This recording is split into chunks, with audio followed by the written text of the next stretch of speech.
Mathabatha is gunning for the ANC's national chairpersonship position after being nominated by branches in the ANC's biggest region, KwaZulu-Natal, the Northwest Province, but also his home province, Limpopo, is seemingly backing his candidature. Mr. Mathabatha, you've been backed by 3 provinces for the position of national chair of the ANC. Are you available for this position? Absolutely, yes, I am available. I'm not only backed by 3 provinces. Gauteng, I've got sizable backing in Gauteng also, which therefore brings it to 4 provinces where I've got solid backing in terms of nominations. But there's an issue around this issue of nominations. For instance, KwaZulu-Natal is saying they have nominated you, have nominated Paul Mashatile in Gauteng, but your provinces have seemingly nominated someone else for the position of president and not the president, and not Doctor Zweli Mkhize, whose base is KwaZulu-Natal, yet they are nominating you. Is there an issue around that some are feeling as if you are using them? There shouldn't be an issue. Remember, Samkele, the processes of the African National Congress are not like what you would call maybe the Westminster system or whatever, you know. That's in the African National Congress, we believe in participatory democracy. We believe in the democracy that says you can lobby and be lobbied. You can persuade and be persuaded, you know. So currently it's not like an individual or an individual province standing up and saying 1, 2, 3. It's branches within an individual province coming up with a particular position. In KZN, the branches, most of the branches came up with a particular position. In Limpopo, most of the branches came up with a particular position. Now, it is for the leadership. In Limpopo, for example, as the officials of the African National Congress, the office bearers, we have been given a latitude to lobby and be lobbied. The PEC said to us, this is what the branches have said, and you go there, represent us when you lobby in terms of the constitution of the African National Congress, but also be available to be lobbied, you know. So currently we've got a position as Limpopo, and KZN has got their own position. If we lobby them, they agree, it's fine. That's ANC. If they lobby us, we agree to them, it's still fine. But I don't think in my position now, I need the position to can say, no, we'll go for KZ with the candidate of KZN, or we'll go with the candidate of Limpopo before the end of conference. You get my point? So at this point in time, Mr. Mathabatha, you are saying that you are still open to being lobbied by KwaZulu-Natal, despite having a position that you support Cyril Ramaphosa for a 2nd term as president of the ANC? Not only KwaZulu-Natal. All the branches of the African National Congress, all the cadres of the African National Congress who have been nominated or elected, it's no longer nomination now, elected to become delegates in that conference, do have the do have the authority to can lobby others and be lobbied by others. You can't say my position is cast on stone. I stand for President Ramaphosa, or I stand for Samkele, for instance, and I can't support any other person, because that will be an ANC. In the ANC, for example, in my case as a candidate, currently, I'm no longer qualified to stand up and say, I will support so-and-so as a deputy chairperson, president, I will support so-and-so as a secretary general or whatever, because that would be an ANC. It would be as if, as a candidate for the chairperson of the African National Congress, you are now choosing who you want to work with. When all of us are cadres, are comrades of the African National Congress, we must be in the position to can say, anybody who is elected in whatever position, I must be able to work with that person. Because at the center of it is the comradeship of the African National Congress, which is directed and guided by the love of our people. Mr. Mathabatha, so in essence you are saying your support for Cyril Ramaphosa for a second term is not cast in stone, is not guaranteed. You are still open to being lobbied. I wouldn't say as an individual that my support for President Cyril Ramaphosa is obviously not only Cyril Ramaphosa.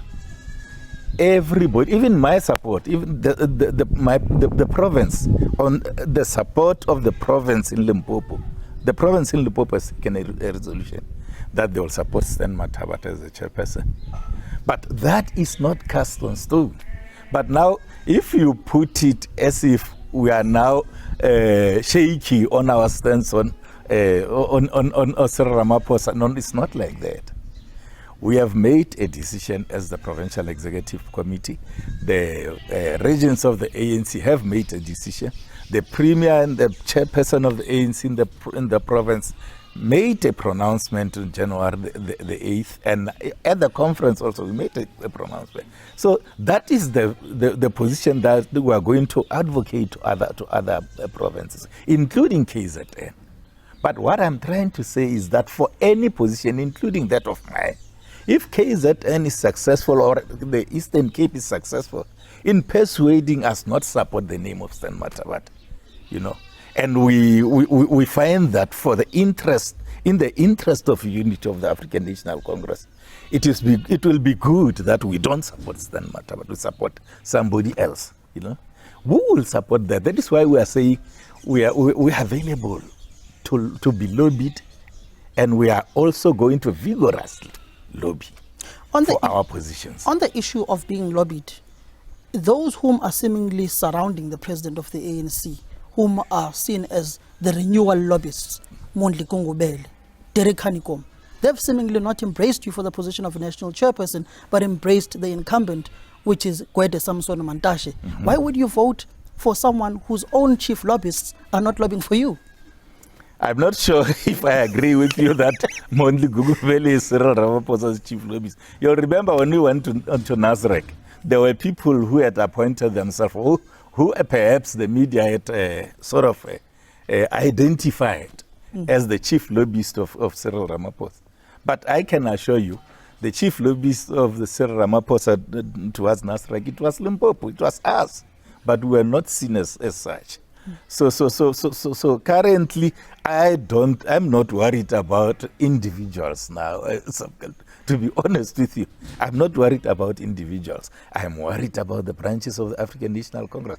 I'm not worried about myself either. Even if I realize that, but for the interest of unity, even Stanley Mathabatha, it will not be good for Stanley Mathabatha to stand for this one. It will be good for Samkele to stand for this position. For the interest of the unity of the African National Congress, Stanley Mathabatha will not stand.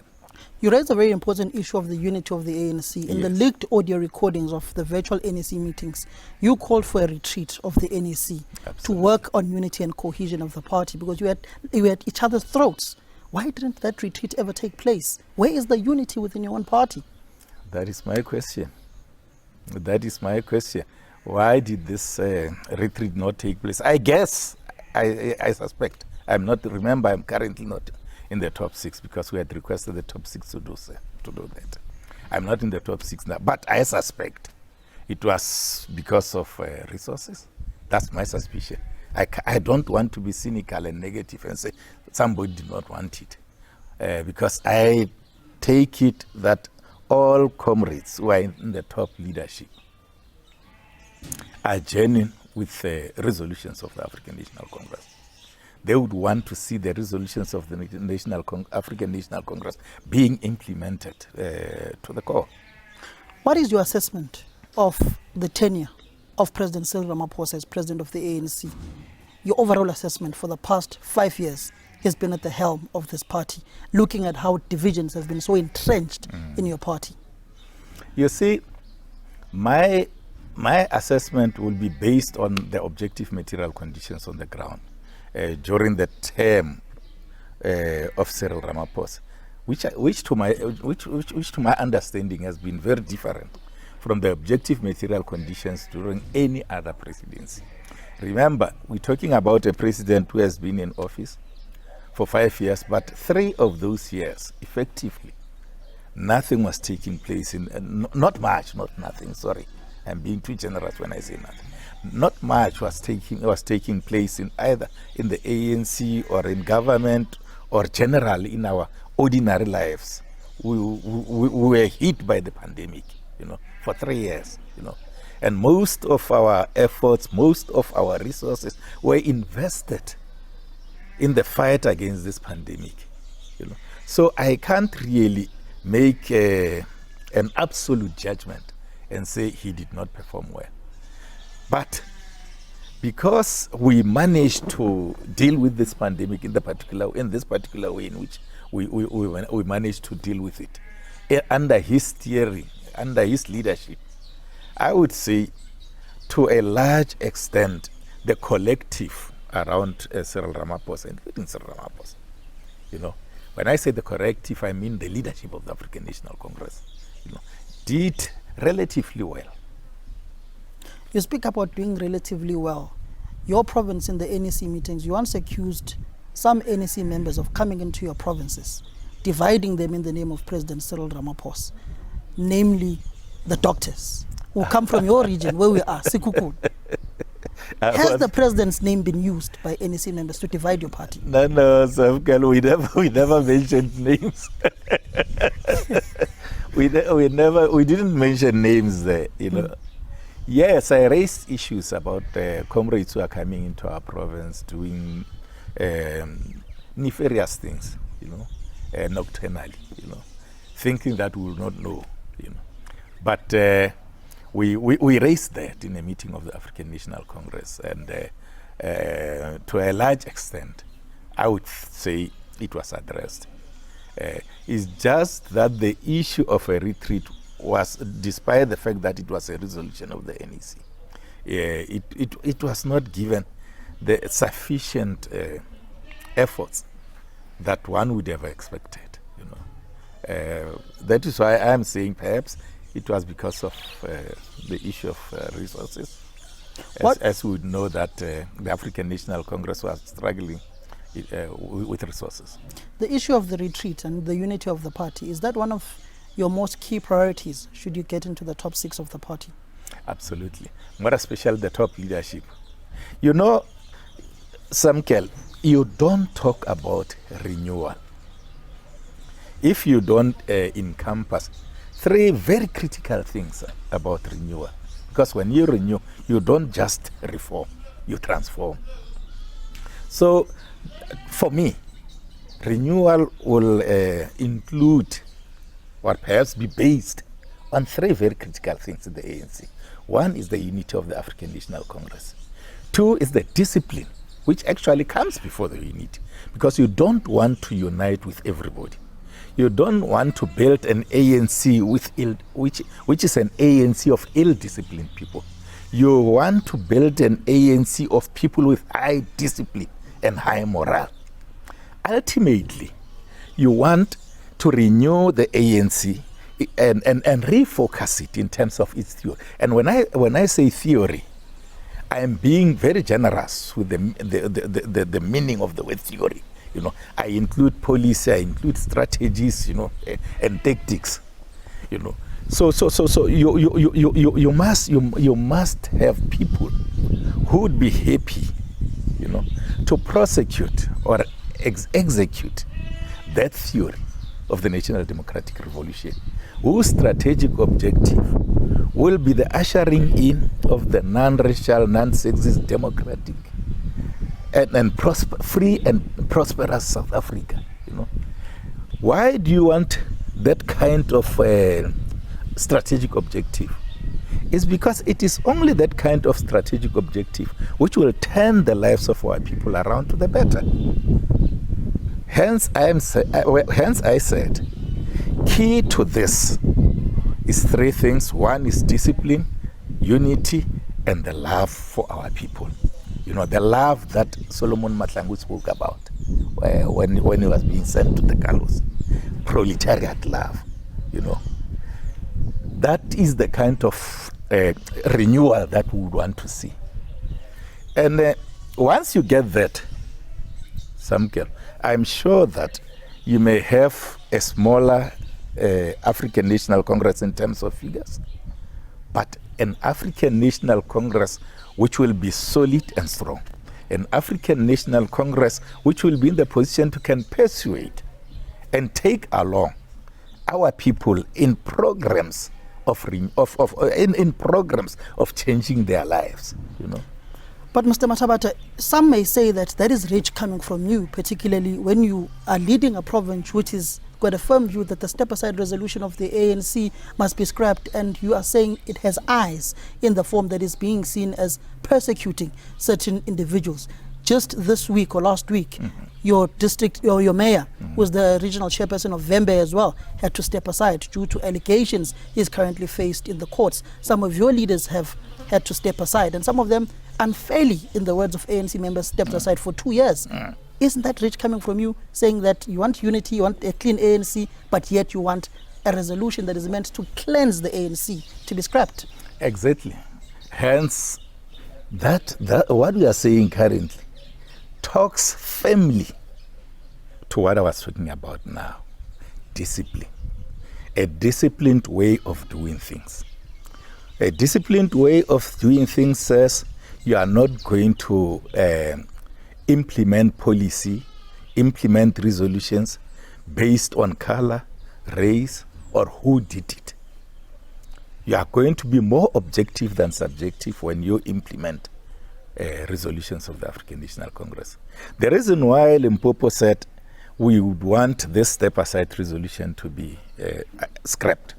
In fact, initially we were saying that let's review it, but conference said let's just scrap it and start it afresh. It's another way of renewal. It's either when you renew, it's either you transform, you change things, revamp, or you start afresh. So with the step aside, as a province, we are saying let's relook into this resolution and craft it better in such a way that it will not be possible to weaponize it politically or for political interests. You know, it will achieve the intended goals. So I'm not sure as to whether we will be said to be ill-disciplined when we say let's scrap it and come up either with a new tool or craft it better. Is this resolution still not being weaponized? Currently, we are of a strong view as Limpopo that it is being weaponized. And we've got reasons to believe that. Moving, Mr. Mathabatha, to other issues going towards this conference, what are some of the policy proposals that will be coming from Limpopo to the conference?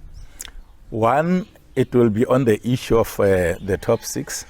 As you would have noticed, when the Secretary General was requested to step aside, Comrade Jay-Z, may her soul rest in peace, remained alone. And her health was actually failing her also. So effectively, you spend something like 3 to 4 years without an active and well-resourced, in terms of human resources, well-resourced Secretary General's office. Hence, we are saying perhaps we need to consider coming up with a second Deputy Secretary General so that you don't encounter that kind of problems again. You know, you need to learn from your mistakes. You know, or you learn from not necessarily mistakes, your experiences. You know, that experience must teach us something. That is one of the things that I think we would want to do. Secondly, is on the economy. You know, we need to go to look deep. And we are going to make very serious inputs in terms of our deliberations in that conference when it comes to the economy. Because we are of the view that economic activity in this country has to be decentralized. Currently, economic activity is centralized in 3 provinces. You know. So we would want it to be decentralized. Like, for example, you go to many democracies, recent democracies that grew and developed in the 20th century. You know, you are China, you are Malaysia, you are Japan after the war. You know, most of those democracies, you look at them, they expanded or they spread economic activity throughout the country. Rural areas, for example, you've got Limpopo, which is very strong with agriculture. Very strong, I'm talking about competitive advantages. I'm not talking about economic activity. Competitive advantages economically. Strong in agriculture, strong in mining, and strong in tourism. But you look in the way in which resources in those particular sectors are being channeled. You know, you don't get the necessary satisfaction that people are now starting to see that, no man, you are congesting everything in Gauteng. Why can't we also consider Eastern Cape? Why can't we also consider the rural areas of Limpopo, the rural areas of KZN, the rural areas of the Northwest, for example? At some stage, you had Sun City being the mega of tourism, you know. But this democracy committed a very serious mistake of taking what you would call low-hanging fruits, like your casino. You don't want to take your casino to the city where there's already economic activity. A casino, you take it everywhere, people will go for it. Take, for example, Nevada in the United States. It was a desert. Now, they decided there and then that we are going to make it a casino state. A casino and gambling state. Today is one of the richest states in the United States. Because why? They decided to decentralize economic activity. Mr. Mathabatha, but does this not speak to the special economic zones, SEZ, which is led by Lehlono Masuka here in the province, last I checked? How is those SEZs performing when it comes to the growing of the economy of the various economic zones within the province? Not to my satisfaction. It is, we are trying this and that. Remember, the biggest problem with our SEZ today is water. It's water. And we have been talking to national government that perhaps we need to consider going beyond the borders of South Africa, Zambezi River and the like, you know. Enter into an agreement with the Zimbabweans to supply us with water in the province. Then that SEZ will be very, very viable. Currently, we still negotiate, taking each other from pillar to post, you know, negotiating that issue to unlock that SEZ when it comes to the issue of water. That is one of the main things.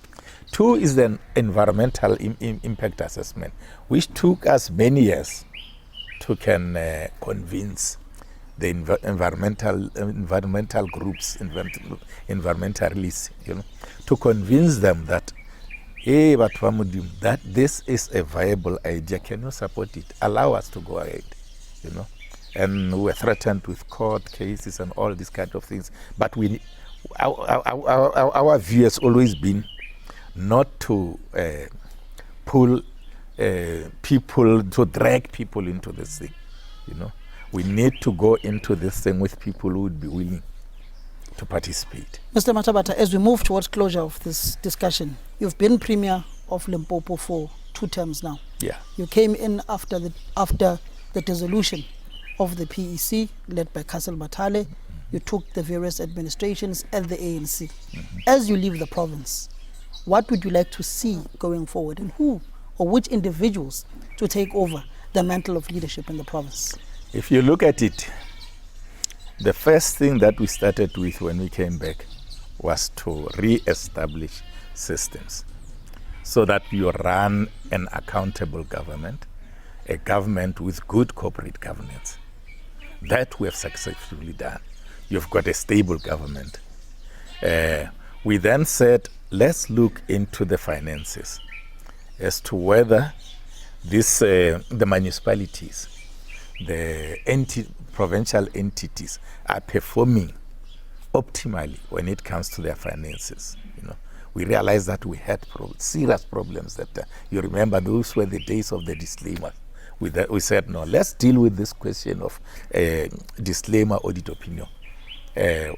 I'm happy today to announce to South Africa that we are living in a disclaimer-free province. You know, our financials is either qualified, unqualified, or clean. You know, in the provincial entities, you don't even have one. You know, for the past 3 years, I think, you don't even have one entity that has been disclaimed, and you only have two government departments which has been qualified. The rest are unqualified, and then I think it was about 4 or so are clean. You know, so we're thinking that in the next financial year we'll definitely do much better than this. You know? So that is why I'm of the view that I think the base that we laid now, nobody will be in the position to can collapse it again, because now you've got a dashboard. Even the national government, national treasury, can be in the position to can see that Limpopo is going to overheat very quickly, because Limpopo has got a dashboard. You know. Individuals, no, I can't say.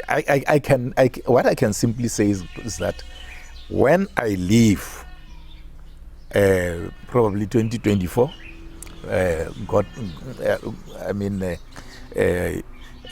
in case I'm of good health,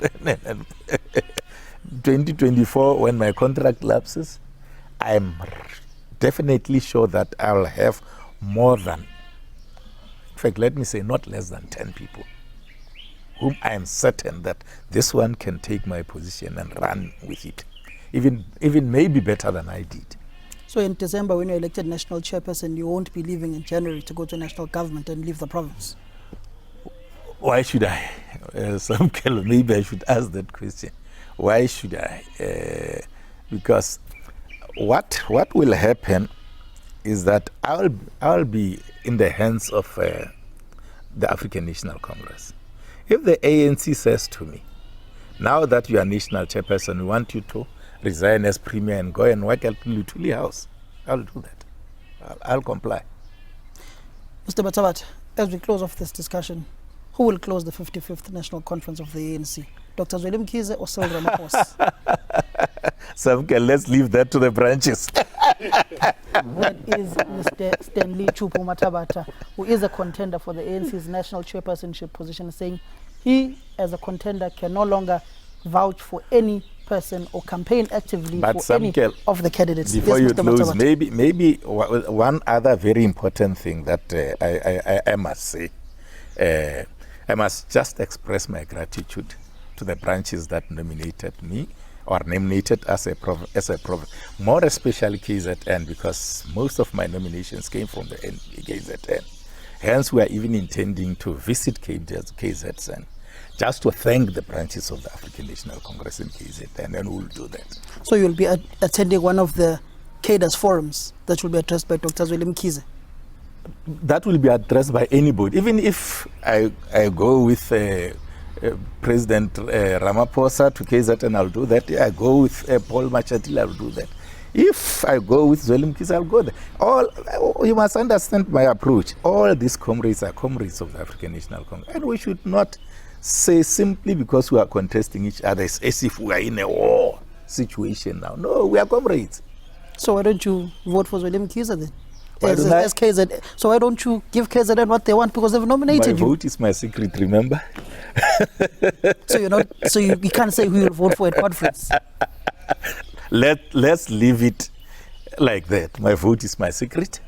But I've made my pronouncements. That is Chupu Mathabatha saying he will be going to thank KZN branches who have nominated him overwhelmingly for the position of national chairperson.